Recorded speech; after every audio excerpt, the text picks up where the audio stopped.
Salut à tous, on se retrouve ce soir pour la vidéo pronostic de la Ligue des Champions. Donc cette semaine, c'est la 5e journée, donc l'avant-dernière journée. Et bien sûr, il y a des matchs très importants. On commence directement avec les affiches. Tout d'abord demain.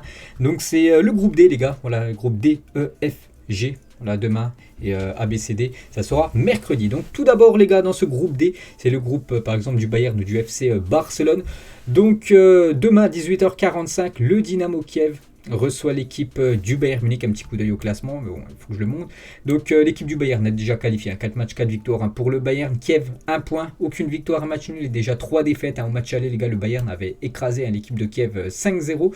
Donc pour ce match les gars, je vais partir bien sûr sur le Bayern Munich. Je vois le Bayern vainqueur du côté de Kiev, malgré que le Bayern s'est incliné vendredi du côté de Augsbourg. Voilà, ça arrive de temps en temps de perdre un match, mais là je pense que c'est trop compliqué pour cette équipe de Kiev. J'ai regardé un petit peu le match aller, c'était un attaque-défense, il n'avait pas du tout existé, donc je vais partir bien sûr sur le Bayern vainqueur en Ukraine demain à 18h45. Et à 21h les gars, donc un match très très important entre le FC Barcelone et le Benfica. Pourquoi c'est important? Parce que le Barça 6 points, le Benfica 4 points.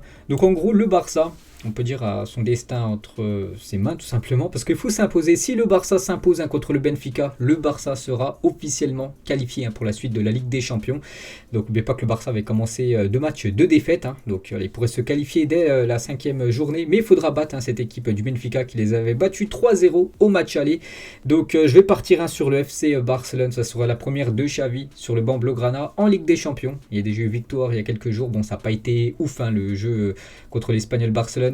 Il y a eu victoire, donc là il faut s'imposer bien sûr pour le Barça. Donc je vais partir sur la victoire blaugrana contre l'équipe du Benfica demain à 21h. Donc voilà les gars, mes résultats Bayern-Barça pour ce groupe D.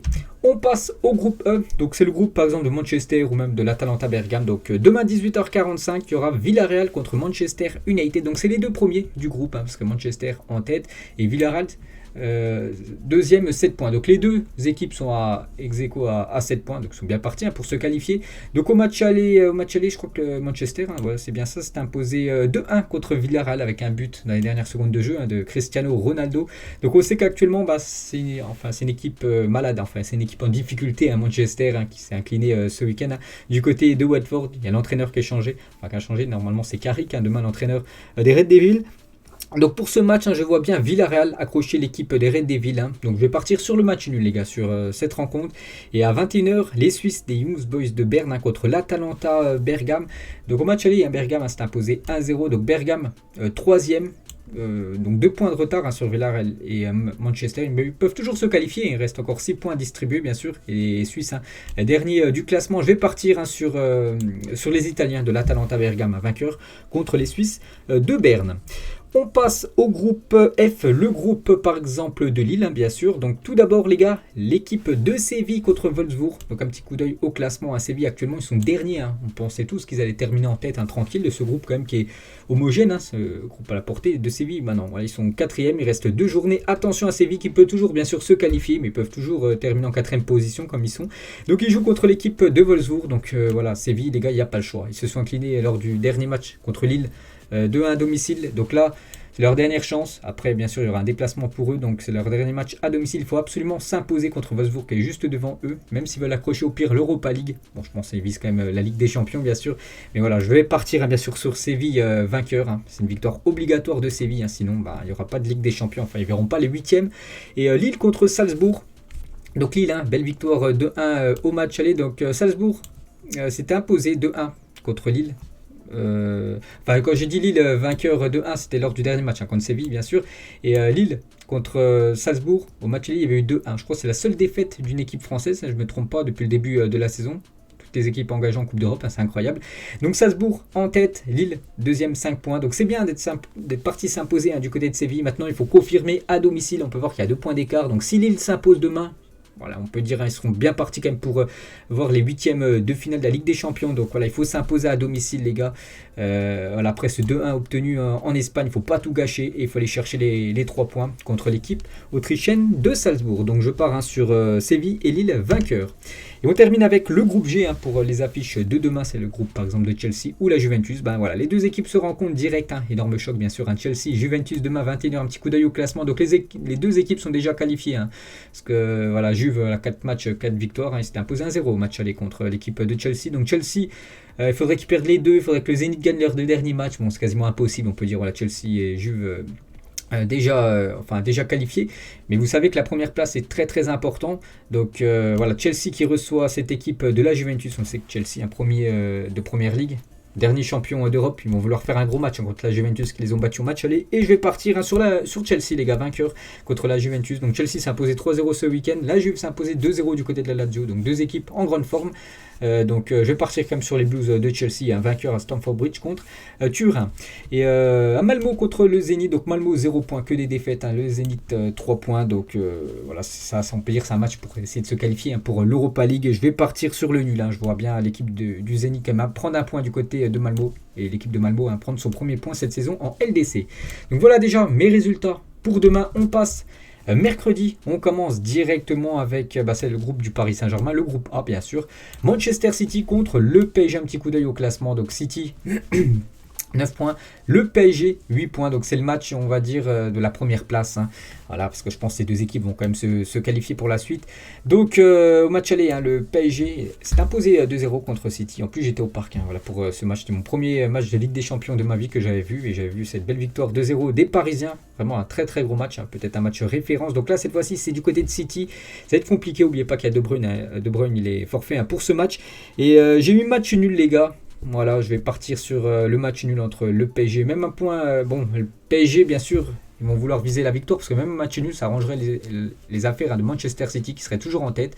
Et vous savez que la première place, c'est quand même un petit avantage pour les huitièmes de finale. Mais je vois pas le PSG s'imposer du côté de City, les gars. Malgré surtout ce que propose le PSG actuellement, c'est pas ouf. Donc je vais partir sur le nul. Donc après, bien sûr, je supporterai le PSG. Mais voilà, pour donner un pronostic, je pars sur match nul. Et Bruges contre l'équipe du RB Leipzig. Donc Bruges, je crois, sont 3e 4 points et Leipzig a seulement 1 point. Donc c'est le point obtenu contre le Paris Saint-Germain. Pourtant Leipzig a montré quand même de belles choses cette année, mais ils sont quand même 4e. Donc eux, ils vont viser bien sûr l'Europa League. Et s'ils veulent aller en Europa League, donc il faut s'imposer du côté de Bruges. N'oubliez pas que Bruges s'est imposé du côté du RB Leipzig lors de la deuxième journée de 1. Donc là je vais partir sur Leipzig, vainqueur chez les Belges. On passe au groupe B, donc c'est le groupe de l'Atlético, même de l'équipe de Liverpool. Donc l'Atlético Madrid contre l'AC Milan, donc l'AC Milan dernier. L'Atlético, 3e, attention à l'Atlético qui pourrait déjà se faire sortir de la Ligue des Champions. Donc là, il joue à domicile contre le dernier. Bon, ça reste comme l'AC Milan. L'AC Milan qui s'est incliné ce week-end 4-3. Première défaite en championnat. Et j'ai mis l'Atlético Madrid. Voilà, vainqueur contre cette équipe de l'AC Milan. On verra. Donc Griezmann jouera. Il avait purgé un match. Il devait louper 2 matchs. Donc du coup, l'UEFA a réduit sa sanction à un match. Donc il sera bien présent. Donc je vais pars sur l'Atlético Madrid. De toute façon, s'ils veulent se qualifier à l'Atlético, il faut absolument s'imposer. Et Liverpool contre l'équipe de Porto. Donc le premier contre le deuxième. À Liverpool déjà qualifié à 12 points. Vraiment impressionnant cette équipe des Reds. Ils ont tout gagné dans ce gros groupe quand même. Ils jouent contre l'équipe de Porto deuxième. Donc au match aller, Liverpool s'est imposé 5-1 contre cette équipe de Porto au Portugal, la Anfield. Et bien sûr, je vais partir sur les Reds, les gars. Vainqueur contre les Portugais. Dans le groupe C, les gars, c'est le groupe du Beşiktaş de Dortmund, par exemple. Et le Beşiktaş reçoit l'Ajax. L'Ajax aussi impressionnante, l'Ajax. Le classement, c'est 4 matchs, 4 victoires pour l'Ajax Amsterdam, 14 buts inscrits, seulement 2 buts encaissés. Donc le Beşiktaş à domicile, c'est une catastrophe. Lors du dernier match, c'est 4-1. Ils ont perdu contre Sporting, ils avaient perdu aussi le 2-1 contre l'équipe de Dortmund. Donc là, ils reçoivent a priori l'équipe la plus forte du groupe. Donc voilà, l'Ajax qui produit en plus du très beau jeu peut-être dans le monde. C'est l'équipe actuellement qui impressionne le plus, cette équipe de l'Ajax. Je vais partir sur l'Ajax, bien sûr, un vainqueur du côté du Beşiktaş. Beşiktaş, je sais même pas ce que c'est. Ils peuvent même plus jouer, je crois, l'Europa League. Il faudrait que le Sporting ou Dortmund perdent les deux, gagnent les deux. Et bon, ils ont moins 10 en différence. Voilà, on peut le dire, ils sont éliminés.